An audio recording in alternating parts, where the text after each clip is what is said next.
ఇప్పుడు మీరు వింటున్న కథ పేరు పిశాచాలతో చెలగాటం. ఆనందుడనే భూస్వామికి కొంత పొలం ఉండేది. అది చాలా సారవంతమైనది. పంట చక్కగా పండేది. కానీ ఆ ప్రాంతంలో పిశాచాల బెడద ఏర్పడి ఆ పొలానికి కాపలా ఉండటానికి అందరూ నిరాకరించారు. రాత్రిపూట అక్కడ గల్లు గల్లుమని గజ్జల చప్పుడు వినిపించేది. నాకొకటి నాకొకటి అన్న పల్లవితో పాట వినిపించేది. అప్పుడప్పుడు అస్పష్టంగా ఆకారాలు కూడా కనిపించేవి. ఈ పరిస్థితిలో పైరుకు రాత్రిపూట కాపలా కాసేవాళ్లు లేక పొలం పాడుపెట్టవలసిన దుస్థితి ఏర్పడింది. ఆనందుడు ఆ పొలాన్ని ఎవరికైనా అమ్మేసి వదిలించుకోవాలని నిశ్చయించాడు. ఊళ్ళో వాళ్ళందరికీ ఆ పొలంలో పిశాచాలున్నాయని తెలుసు గనక వాళ్ళు ఎలాగూ కొనరు. ఆ సంగతి తెలియని పొరుగురువాడే దాన్ని కొనాలి.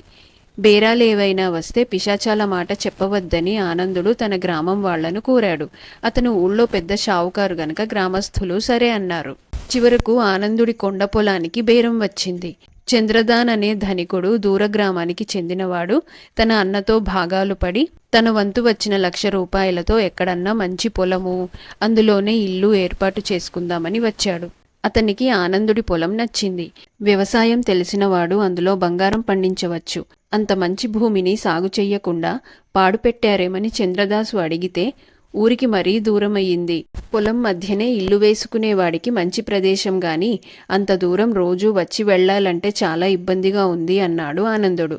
చంద్రదాసు ఆ పొలాన్ని 50,000కు బేరమాడి కొనుక్కొని అక్కడ మంచి ఇల్లు కట్టించి తన భార్యతో సహా గృహప్రవేశం చేశాడు. తర్వాత పొలమంతా చక్కగా దున్నించి విత్తనాలు చల్లించాడు. రాత్రిపూట పొలానికి కాపలా ఉండటానికి మనుషులను పెట్టుకోవటానికి ప్రయత్నించినప్పుడు అసలు సంగతి బయటపడింది. పగలు పని చేయమంటే చేస్తాం గాని రాత్రిపూట పిశాచాలకు కాపలా ఉండటం మా వల్ల కాదు అనేశారు గ్రామంలో వాళ్ళు. కాపలా అత్యవసరం. సమీపంలోనే అడవి ఉండటం చేత అడవి జంతువులు పొలంలో చొరపడి ధ్వంసం చేస్తాయి. మోసం జరిగిపోయింది. తనకున్న డబ్బంతా దాదాపు ఖర్చయిపోయింది. గలాటా చేసి లాభం లేదు, అవమానం కూడా. అందుచేత పిశాచాలతో వేగటానికే చంద్రదాసు నిశ్చయించాడు. పైరు ఎదిగి వచ్చింది. ఒక మంచె వేసి దానిపైన చంద్రదాసు తానే కాపలా కూర్చున్నాడు. అర్ధరాత్రి వేళ గల్లు గల్లుమని తపతపమని అస్పష్టంగా ధ్వనులు వినిపించాయి. తర్వాత ఆకారాలు కూడా కనిపించాయి. 100 పిశాచాలు గొంగళ్ళు కప్పుకొని తమ నాయకుడి చుట్టూ నృత్యం చేయటం చంద్రదాసు చూశాడు. అవి నాకొకటి నాకొకటి అని కొంతసేపు పాట పాడి తర్వాత ఇక చాలు ఇక చాలు, పోదామా పోదామా అని పాడుతూ మాయమయ్యాయి. పైరుకు ఏమీ నష్టం రాలేదు. చంద్రదాసు ఇదే దృశ్యాన్ని ప్రతి రాత్రి చూస్తూ వచ్చాడు. మొట్టమొదట అతను పిశాచాలను చూసి గాభరా పడి కొయ్యబారిపోయాడు గాని క్రమంగా అతనికి భయం పోయి ధైర్యం వచ్చింది. ఒకనాటి రాత్రి అతను తాను కూడా ఒక కంబలి కప్పుకొని వాటిలాగే కీచు గొంతుతో నాకొకటి నాకొకటి అని పాడుతూ పిశాచాలతో కలిసి నృత్యం చేయసాగాడు. పిశాచాల నాయకుడు ప్రతి పిశాచానికి ఒక రత్నహారం ఇచ్చాడు. చంద్రదాసు తాను కూడా ఒక హారం తీసుకొని ఇక చాలు పోదామా అని మిగిలిన పిశాచాలతో కలిసి పాడాడు. పిశాచాలన్నీ కదిలి వెళ్ళిపోయాయి. చంద్రదాసు తన మంచం మీదికి వెళ్ళిపోయాడు. చంద్రదాసు తనకు దొరికిన హారాన్ని పరీక్షించగా అందులో 100 రత్నాలున్నాయి. అందులో ఒక రత్నాన్ని ఊడదీసి నగరానికి తీసుకుపోయి అమ్మగా 10,000 రూపాయలు వచ్చాయి. చంద్రదాసు అపరిమితానందం పొంది తన ఇంటికి తిరిగి వచ్చాడు. ఇటీవల చాలా విచారంగా ఉంటూ వచ్చిన భర్త ఒక్కసారిగా పరమానందంతో ఉండటం చూసి చంద్రదాసు భార్య కారణం అడిగింది. అతను తన భార్యకు జరిగినదంతా చెప్పి ఈ పిశాచాల వల్ల మనకు గాని పంటకు గాని ఏమీ నష్టం లేదు. రాత్రిపూట అడవి జంతువులు కూడా రావు. కాపలా దండగా అన్నాడు. ఇలాగే ఇంకో 2-3 హారాలు తెచ్చుకోరాదు అన్నది భార్య. వద్దు, ఈ ఒక్క హారంతోనే ఎన్ని తరాలైనా బతకవచ్చు. అదీకాక పిశాచాలతో చెలగాటం మంచిది కాదు. నువ్వు మాత్రం ఈ సంగతి ఎవరికీ చెప్పకు అన్నాడు చంద్రదాసు తన భార్యతో. కాని ఇంత అద్భుతమైన రహస్యాన్ని తనలోనే ఇముడ్చుకోవటం చంద్రదాసు భార్యకు సాధ్యం కాలేదు. ఆమె తన పని మనిషితో అంతా చెప్పేసి అది పొందిన ఆశ్చర్యానికి గొప్పగా సంతృప్తిపడి ఒసేయ్, ఈ మాట ఎక్కడా చెప్పకు అన్నది.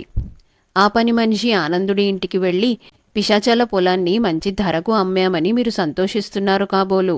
అది కొన్నవారు పిశాచాల నుంచి రత్నహారం సంపాదించుకొని అంతకు 100 లాభం పొందారు అంటూ తన యజమానురాలు చెప్పినదంతా ఆనందుడి భార్యకు చెప్పేసింది. ఆనందుడి భార్య ఆ కథ అంతా ఆనందుడికి చెప్పింది. అరెరే, ఎంత పొరపాటు జరిగింది! ఇలా అని తెలిస్తే ఆ పొలం అమ్మకనే పోదునే అన్నాడు ఆనందుడు. అతనికి చంద్రదాసు పైన చాలా అసూయ పుట్టుకొచ్చింది. అతను చంద్రదాసును చూడబోయి, పొలం ఎలా ఉంది, పంట బాగుందా అని అడిగాడు. మీ దయవల్ల బాగానే ఉంది అన్నాడు చంద్రదాసు. ఈ ప్రాంతాల పిశాచాలున్నాయని ఊళ్ళో ఒక పుకారు లేవదీశారు. రాత్రి కాపలాకు రమ్మంటే భయపడతారు. మీకేమీ ఇబ్బంది లేదు కదా అన్నాడు ఆనందుడు. పిశాచాలు లేవు, దయ్యాలు లేవు. నేను చేనుకు కాపలా కూడా పెట్టలేదు. పైరు నిక్షేపంలాగున్నది అన్నాడు చంద్రదాసు. చంద్రదాసు నిజం దాస్తున్నట్టు ఆనందుడు నిశ్చయించాడు. తాను విన్న కథ నిజమే అయి ఉండాలి. చంద్రదాసు ఇంట లక్ష్మి తాండవం చేస్తున్నది. పొలం కూడా సస్యలక్ష్మితో కళకళలాడుతున్నది. అందులో మంచె కూడా ఉన్నది. కాపలా లేని పొలంలో మంచె దేనికి?